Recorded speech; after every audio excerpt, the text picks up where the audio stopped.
Welcome to Type C Tech Reviews. Today we're going to be doing a review of the Alienware AW2725DFQD OLED. If at any point during the video you want to check out this exact same monitor, there's links below, but let's talk about this monitor. There's a lot going on here, there's a lot to like, and there's a few little issues. Firstly, this is a 26.7 inch screen size with a resolution of 2560 by 1440p. Like I said, this is a Quantum Dot OLED that is made by Samsung. It is their Gen 3 Quantum Dot OLED technology. Now, right off the bat, let's talk about one of the issues. Now, this is an inherent problem with the panel, but like me personally, I don't really mind it. The problem here that was the same on the previous Alienware, the Ultrawide, that was also made by Samsung, this does not have a polarizer, which means when you look at this panel with it not being on in sunlight, it's going to look purple. You've probably seen that if you watched my unboxing. Now, the negative here is that when the OLED's black pixels turn off, so you're getting full true black,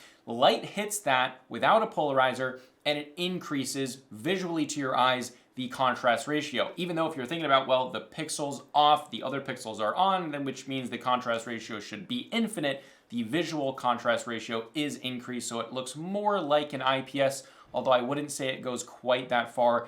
Definitely depends on how much light is in your room and if it's directly hitting against your monitor or if it's coming from the side. So a lot of this matters. Now, if you want that true black, just be in a more dim or dark room, and then it looks absolutely stunning, just like an OLED. So for me, this isn't too big of an issue. Most of the time I game at night anyway, and still in the daylight, this still looks good. It's not like this looks like crap, it still looks good. It's just not gonna have as deep of those blacks. Now, moving on, the finish of this panel. LG released their OLED, their 27-inch gaming monitor that then Asus and Corsair, and I think a few other companies used their panel for. Now, that monitor I did not recommend. I reviewed the Corsair one as well as the LG one and another version of the LG one, and I didn't recommend that monitor pretty much at all because of low brightness and the matte finish was so thick. It was the worst matte finish I have ever seen on any production monitor. It was crazy. This panel is a glossy finish. Now, if you don't know, matte finishes severely, dependent on thickness, degrade image clarity, colors, everything. The image does not appear as beautiful and clear. This one, because it's glossy, is absolutely stunning. When you think OLED, like on your iPhone, if you have one of the nicer iPhones, or if you have an OLED TV, when you're thinking about an OLED in its beauty, this is what it's going to give you because it is glossy here. So that's a massive pro. Now, before we jump into the specifics and all the tests, let's talk ports. This has two DisplayPort 1.4s, one HDMI 2.1, a USB Type-B upstream, then two USB Type-A downstreams in the rear with the other ports. It then has an additional Type-A downstream in the chin of the monitor, so it makes it very easy to plug things into the monitor without having to reach all the way behind it. I love it when Dell does this. Now, in addition to that USB Type-A on the chin, they also have a USB Type-C, again, a downstream port, which is awesome. That makes it really, really nice and efficient for plugging things in and out of your monitor, either for charging or connectivity or data, whatever you want to use it for. It's very, very nice to have. Now, for refresh rate, let's keep in mind that the LG panel that's currently out and sold everywhere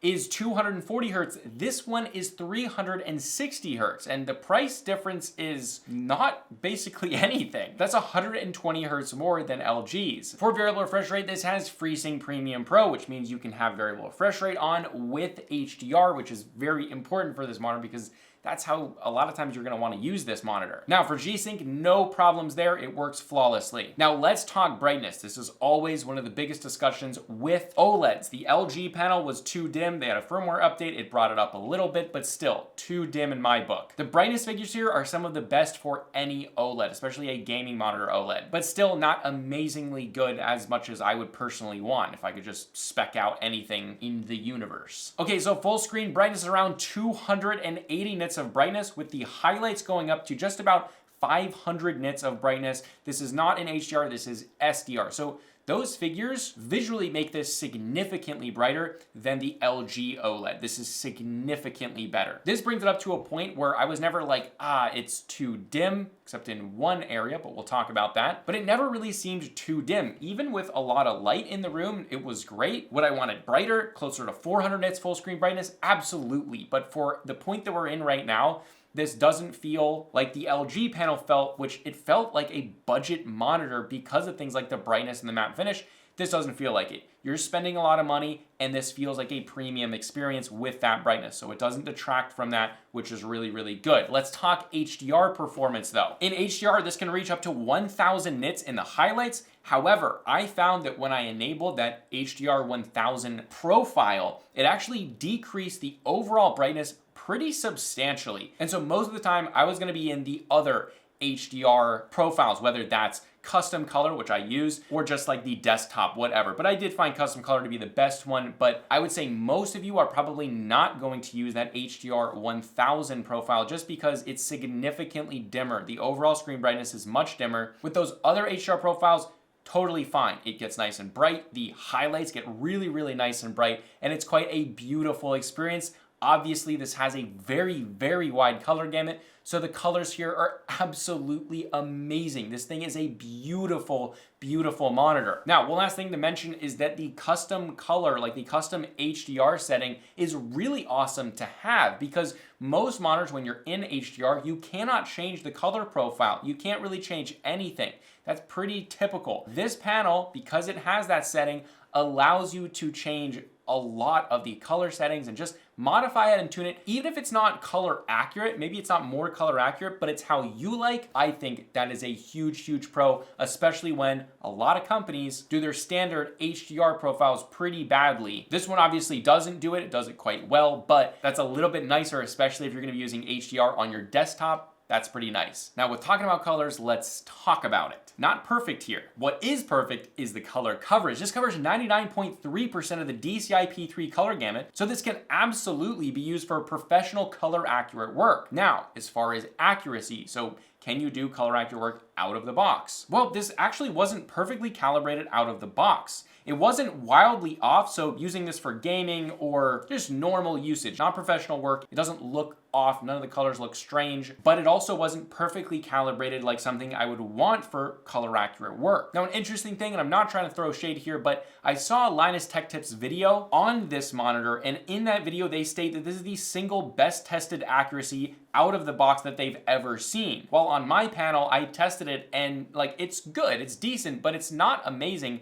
not even close to what they were saying. And to double check that, I checked other smaller reviewers on their color testing, and they said the same thing that I found. It wasn't perfect at all. It wasn't horrible, don't get me wrong, but for the class, and you hear 99.3, and they've talked about accuracy, you would expect it to be a little bit better. So my gut's telling me that specifically because Samsung and Linus Tech Tips Media Group have immense amount of relations, I'm assuming that they probably pre-calibrated or specially calibrated that monitor before they sent it to Linus, and that's probably what happened. I know that that definitely happens quite a bit of the time, which is the negative side of receiving a monitor from a brand rather than just buying it yourself. Not trying to throw shade at all, I know it's probably a fat check, but I also do want to lead you in the correct direction. So if you saw that video, I would probably say if you want to do color accurate work, this is a great monitor to do it. But I would definitely say, hey, maybe get a Spyder, do a color calibration, even if it's not the most expensive color calibrator in the world. That's probably what you'll want to do if you're going to be doing really professional color accurate work. But again, like I said, visually in HDR, in games, without messing with the colors at all, this is absolutely beautiful. I mean, the colors freaking pop.